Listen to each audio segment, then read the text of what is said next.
Bueno, resulta que llegó anoche Bernardo Castellanos al país, ingeniero técnico en electricidad, parece que muy buen técnico, y cumple así su palabra de presentarse ante la justicia para enfrentar la acusación de participación en los sobornos pagados por Odebrecht. Ya veremos si el Ministerio Público tiene elementos suficientes para obtener primero una medida de coerción en su contra y segundo, más adelante, lo que es más importante, una condena. Y vamos a ver qué es lo que realmente tiene el Ministerio Público contra esta persona. Él tenía una orden internacional de captura por Interpol. Él es un técnico que frecuentemente es contratado en otros países. Por eso estaba fuera del país al presentarse esta situación. Y bueno, ahí está llegando, ahí lo ven ustedes. Él tan pronto llegó al Aeropuerto Internacional de las Américas, fue colocado en situación de detenido y transportado al Palacio de Justicia de Ciudad Nueva, en cuya cárcel se quedó. Mañana tiene medida de coerción, audiencia para medida de coerción con el juez de la Suprema Corte de Justicia, Francisco Ortega Polanco. ¿Qué hará el juez? Bueno, si es por lo que hizo con los demás, a lo mejor le dará prisión preventiva. Le dará prisión preventiva. si Entonces tendrá que apelar y posiblemente, como ocurrió con los otros en la apelación, se la quiten. Sí, el abogado de Bernardo Castellanos de Moya, Marino El Sevif, reclamaba el hecho de que le enviaran a prisión, decía que no había una orden de arresto formal emitida en el país y que él había sido citado para presentarse este viernes en la audiencia de conocimiento de la medida de coerción.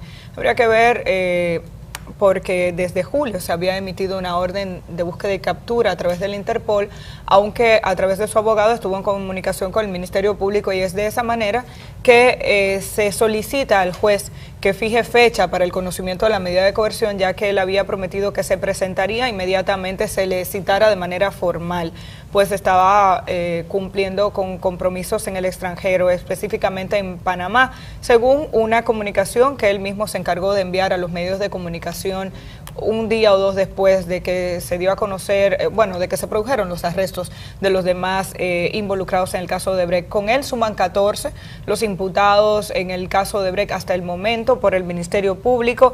A él se le acusa de haber intervenido en las decisiones para la contratación de Odebrecht en la construcción de la presa de Pinalito. Él dice que era jefe de proyectos de Ejejit en la época del 2000 al 2004 y que la obra se comenzó a ejecutar en el 2004 durante la administración de Leonel Fernández, según lo que se ha adelantado a través de sus abogados, y que por tanto, por su posición, no tenía la fuerza para influir en la contratación de esta empresa. Sin embargo, el Ministerio Público dice que sí, que hay un vínculo directo entre las gestiones que él hizo y la contratación de Odebrecht para la construcción de esta obra que se ejecutó posteriormente en la administración de Leonel Fernández. Vamos a ver qué pasa mañana, pero hasta ahora el Ministerio Público de la República Dominicana ha insistido en sus declaraciones, indicando que los datos que tiene a mano le servirán para que en el juicio de fondo se pueda mostrar que hay un expediente sólido que servirá para condenar a los involucrados en este caso. Sin embargo, se hace un poco difícil el no insistir en que es importante el que se haga la auditoría de todas las obras ejecutadas por Odebrecht. se hace difícil no entender que haya más funcionarios de un nivel elevado involucrados en este caso, dado que las decisiones que se adoptaron por encima de lo que establece la ley tenían que asumirse en base a un poder que está relacionado con el poder político en la República Dominicana. Hay gobiernos de dos partidos políticos involucrados en este caso en República Dominicana desde el 2001 hasta el 2014, el gobierno del PRD, encabezado por Hipólito Mejía, y los gobiernos de Leonel Fernández y de Danilo Medina, ambos del Partido de la Liberación Dominicana, con obras millonarias que fueron contratadas para asignarle importantes recursos a Odebrecht. Cada día nos enteramos de nuevas cosas. En Brasil se han comenzado a liberar ya los interrogatorios, los audios de los interrogatorios de los altos funcionarios de la empresa Odebrecht que hablaron para poder disminuir sus penas, son 77, y en más de una ocasión se han mencionado nombres de funcionarios públicos de la República Dominicana y cómo la estructura se pudo establecer en nuestro territorio, por lo que insistimos en que es un poco difícil que se entienda que aquí, después de que el Departamento de Operaciones Estructuradas se instaló, aquí no se hizo más nada con Odebrecht y no se hizo más negocios con Odebrecht. Lo que trata de decirle al pueblo dominicano es que cuando se contrató la obra más cara, se volvieron honrados y decentes. Sí. Y que en esa obra no hay pecado de ninguna índole. Bueno, a propósito de eso, como lo habíamos comentado anteriormente, ya el país sabe que Participación Ciudadana le demandó al Procurador General de la República que dijera qué elementos de prueba le ha aportado la Odebrecht, porque mencionar gente no es aportar elementos de prueba, porque de lo contrario tendría que suspenderse el acuerdo y entonces someter penalmente a los representantes de la Odebrecht. Y el procurador, la Procuraduría respondió diciendo que la Odebrecht le dio correos electrónicos, que le dio pruebas de las transferencias a Ángel Rondón. No menciona su nombre, dice al supuesto representante comercial. Pero no menciona. Después de la regadera es Rondón, ¿verdad? Y el tubo que le lleva el agua a esa regadera es Odebrecht. Y lo que va por el tubo es dinero. Luego esa regadera reparte, ¿no? Entonces, ¿cómo es que el agua solamente llega hasta la regadera y no se sabe qué pasó cuando salió? ¿Quién fue que se mojó? ¿O cuáles manos específicamente mojaron? Bueno, entonces, ayer, uno de los voceros de Marcha Verde, Manuel Robles, en una entrevista, Manuel Robles es economista y es uno de los, es del equipo de los coordinadores de Marcha Verde, rechazó las explicaciones que dio el Ministerio Público a Participación Ciudadana. Dice él que ha sido mediocre la investigación del Ministerio Público en el caso Odebrecht.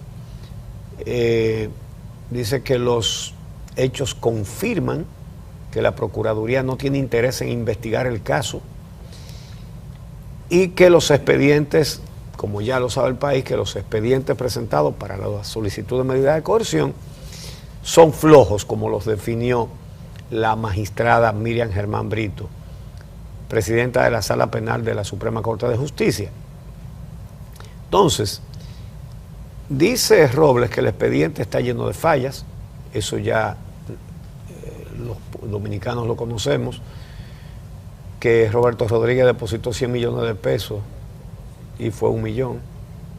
Oiga, de 100 a 1. Oiga el tamaño de ese error. Una diferencia de 1 a 100. Que uno que tenía una casa alquilada que se enriqueció rápidamente, no, una casa alquilada no, que tenía una casa y que eso era prueba de que se enriqueció muy rápido y la casa se la habían quitado por falta de pago. Y cosas de ese jaez. Entonces, dice Manuel Robles de Marcha Verde, que lo que entregó el Ministerio Público a los tribunales fueron datos que le entregó la Fiscalía brasileña, no así la Odebrecht. La gran diferencia, esto hay que subrayarlo, en que sea el Ministerio Público de Brasil o que sea la Odebrecht, es que al Ministerio Público de Brasil no le interesa lo que sucedió en la República Dominicana más que como referencia de la trama internacional, pero no le importan los detalles. Al Ministerio Público de Brasil no le representa ningún interés saber si aquí el dinero lo cogió Juaniquito El Tiznado, Berenjeno López o Píndaro de la Cruz. Eso no les interesa. Le interesa que dieron sobornos, eso sí, pero no los detalles.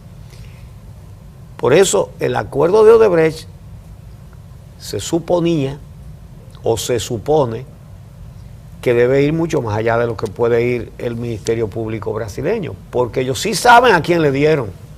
Y resulta que no lo están diciendo, nada más están diciendo que le dieron a Ángel Rondón. Y de ahí para adelante ellos no saben. Bueno, no, lo que tienes que esperar, Uchi, porque hasta ahora lo que se ha conocido es el documento para la presentación de la medida de coerción, es que en el inicio del juicio de fondo realmente el expediente contenga esos correos electrónicos, esos datos que vinculen las cuentas de Rondón con la gente que se supone que recibió el dinero, porque de lo contrario aquí no tenemos nada. No es correcto esperar al juicio de fondo para saber si tienen pruebas o no, porque ya hay medidas de coerción que se están cayendo. ¿Cuántos presos era que había? Quedan 2. Bueno, tienen medidas de coerción impuestas, variadas. Sí, pero se están cayendo. ¿Cuántas medidas de coerción se han caído? ¿Cuántos eran los presos? 10. Eran 10, quedan 2. Hay 8 que tienen medidas de coerción diferentes, mucho más suaves. Y todo eso porque primero cuentan con los jueces que son cuadros del partido en la sala penal de la Suprema, pero la presidenta, que es una jueza independiente, seria, de carrera, dijo, ese expediente no tiene con qué lograr una condena. Y por eso ella favoreció que salieran de la cárcel todos. ¿Y usted sabe también por qué es importante conocer lo que Odebrecht entregó a República Dominicana? Porque aquí se firmó un acuerdo con Odebrecht que establecía incluso que Odebrecht le va a devolver. Primero, no se estableció un monto para la indemnización que Odebrecht debe pagarle a la República Dominicana por los daños causados. Eso no se estableció en el acuerdo, pero dentro de ese acuerdo se decidió no someter a los altos ejecutivos de la empresa, porque se supone que la información que ellos van a entregar al Ministerio Público o que han entregado al Ministerio Público en la República Dominicana es tan relevante que va a permitir que haya sanciones en nuestro país. Entonces, a partir de ahí, el gobierno dominicano, y hay que decir el gobierno dominicano, porque cuando se quiere se vincula a la Procuraduría con el gobierno y cuando quieren lo desvinculan. Entonces, el gobierno dominicano, que está representado en este caso por el Procurador General de la República, decidió que Odebrecht tiene 8 años para pagarle la multa que establece la ley a la República Dominicana, cuando este país en 3 o 4 meses le ha entregado más dinero a Odebrecht que lo que Odebrecht va a devolver en 8 años. Eso es parte de lo que tenemos que tener claro. En base a las obras pendientes y al dinero que República Dominicana le adeuda a Odebrecht, aquí se ha comprometido dinero del Estado Dominicano en préstamos para pagarle a Odebrecht más dinero que el que Odebrecht le va a pagar en 8 años al país. Lo más lógico hubiera sido que si le iban a seguir pagando, como le han seguido pagando, y van más de 600 millones de dólares nada más este año, entonces no era más lógico que el gobierno dijera, bueno, los 184 millones de dólares lo vamos a restar de los pagos, y hubiera sido un pago inmediato. No, resulta que es a plazo. Pero aquí hay algo escandaloso en ese detalle, en ese aspecto de los pagos de Odebrecht al gobierno dominicano. Lo escandaloso es que el Ministerio Público en el acuerdo dice que eso es una compensación, cuando eso es una multa. 184 millones es la multa que establece la ley de sobornos, que tiene que ser el doble de la suma envuelta en el soborno. Y como la Odebrecht confiesa que pagó sobornos, 92 millones de dólares en sobornos, entonces tiene que pagar 184 de multa. Sin embargo, eso no dice multa en el acuerdo, sino una compensación. Es decir, esto cualquiera pudiera interpretar que se trata de una componenda para ahorrarle dinero a la Odebrecht respecto a lo que le tiene que pagar a la República Dominicana. Porque una cosa es una multa por una violación flagrante y confesa a una ley que así lo establece. Y otra cosa es la reparación en daños y perjuicios que tiene que hacer. No, pues se puso compensación en lugar de multa, y es lo mismo multa que compensación. La diferencia puede impedir que al Estado Dominicano se le retribuya una buena parte de lo robado. Esto es un aspecto cuestionable, escandaloso de ese acuerdo. Y no fue por ignorancia, porque el Ministerio Público sabe perfectamente la diferencia entre multa y compensación. De manera que no es un error. Eso está puesto adrede para beneficiar a la Odebrecht. Son demasiadas circunstancias que demuestran que el Ministerio Público no tiene ningún propósito de llevar un expediente contundente, inexpugnable, como es fácil hacerlo, porque el delito está confeso. Ahora lo que falta es averiguar los detalles, pero no han querido averiguar esos detalles. Entonces nos dieron la transferencia que le hicieron al que repartió, y el movimiento del dinero del que repartió a los que recibieron los sobornos. Aquí quieren hacerle creer a cada dominicano, a cada dominicana, como que eso es una cosa en el aire, que ese dinero nadie lo recibió. Pero ellos dicen que lo dieron. No solamente que lo dieron, sino que obtuvieron lo que se proponían pagando los sobornos. No es solamente que dieron los sobornos, sino que obtuvieron los contratos. Y ese de Punta Catalina hicieron la cosa de tal manera que al final solamente quedara un ofertante, que quedara solo la Odebrecht, cuando eso no tenía que ser necesariamente así. Entonces, nadie cogió el dinero. Pero ¿a dónde fue que lo aprobaron? Primero, ¿dónde originaron los proyectos? En órganos del Poder Ejecutivo, la CDEE, el Ministerio de Obras Públicas. ¿Y dónde lo aprobaron? En el Senado y en la Cámara de Diputados. ¿Y quién los aprobó? ¿Quién habrá sido el que los aprobó?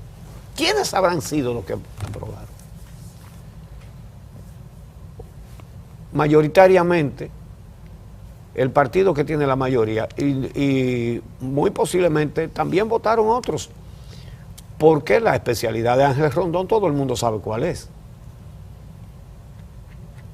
De manera que lo que está a la vista quieren como disfrazarlo, como que nadie cogió y nadie es culpable de nada.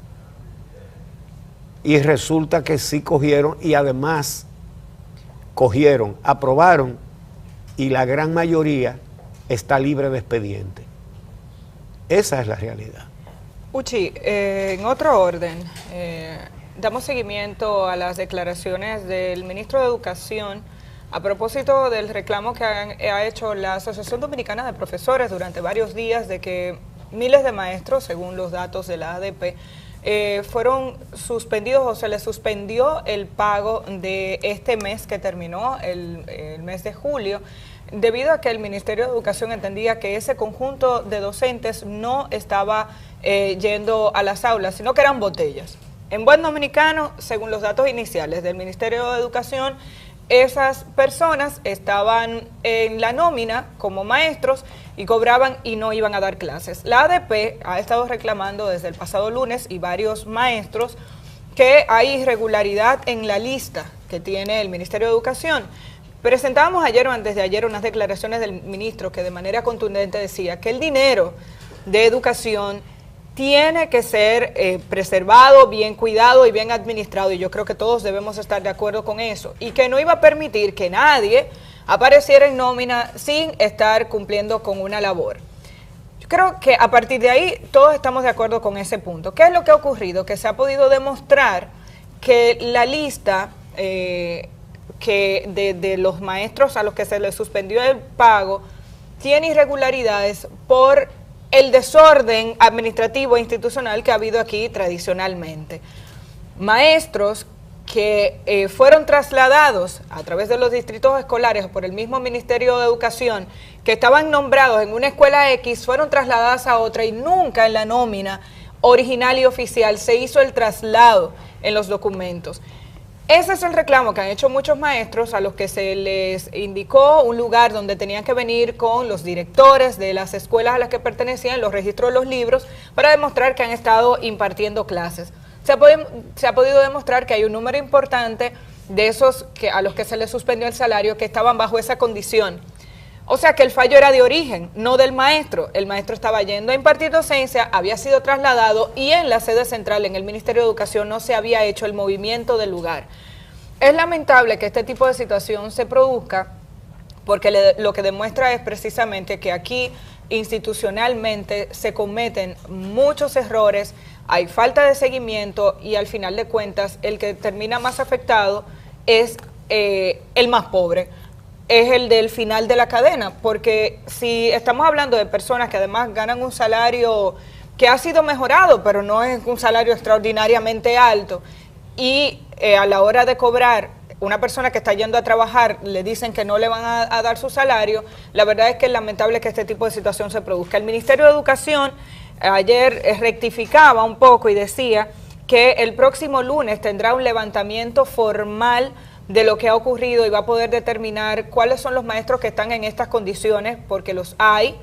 Insistimos en que debemos apoyar los que estaban cobrando como botellas, pero es importante que este levantamiento se haga lo antes posible. Uno lo que entiende es que debió ser a la inversa, que el seguimiento de cada uno de los casos se debió hacer antes de determinar a quién le suspendían para que estos casos no ocurrieran, porque son personas que a veces tienen préstamos, tienen compromisos económicos importantes. El Ministerio se ha comprometido a pagar a más tardar el día 15 la nómina a todos aquellos a los que les suspendió el pago y que no estaban cometiendo faltas como se había identificado originalmente. Hay dos cosas que no pueden ser. Una es que haya personas cobrando sin dar clases, cobrando como maestros sin dar clases, eso no puede ser. Otra es que haya personas dando clases y no les paguen. Vamos a simplificar las cosas para entenderlas, ¿verdad? Ninguna de las dos cosas pueden ser. Lamentablemente parece que hay de las dos, porque si bien es cierto lo que tú acabas de decir, que hay personas que fueron trasladadas y ese traslado no se registró, entonces si daban clase en la escuela A y ahora dan clase en la escuela B cuando está en la nómina, y cuando lo buscan en la escuela A, donde estaban antes, no, esa persona no da clase aquí, pero está dando clase en la escuela B. Entonces esa persona no debe dejar de recibir su salario por ningún motivo. Pero hay que decir que aquí hay maestros, por los datos que tenemos, hay maestros que están cobrando sueldo de maestros y que viven en Nueva York, para poner casos extremos, porque hay otros que están aquí en la República Dominicana y no están dando clases y están recibiendo salario. Entonces ninguna de las dos cosas puede ser. Tampoco, hay otra tercera cosa que tampoco puede ser, que cada inicio de clases esté amenazado con una suspensión de docencia por parte de la ADP. Eso tampoco puede ser. Aquí la cosa es muy sencilla. Puesto que hay otras dos cosas que no pueden ser, que haya gente cobrando sin trabajar y que haya gente trabajando sin cobrar, es No puede ser imposible que eso se dilucide y se establezca y le paguen ya a los que están dando clases y que suspendan ya a los que cobran sin trabajar. Eso debería estar resuelto ya. No debería haber ningún motivo de confusión para eso. Porque no debe ser tan difícil establecer que el que aparece, que está en la escuela A, pero que no está, entonces está en la B, que lo establezcan que sí, que está en la B, que está dando clase y que hay que seguirle pagando. Y tampoco puede ser que siga cobrando el que no está. Y eso, en eso sí estamos de acuerdo con el ministro de Educación. Ese dinero hay que defenderlo. El 4% que luchó este pueblo dominicano no puede ser para botellas.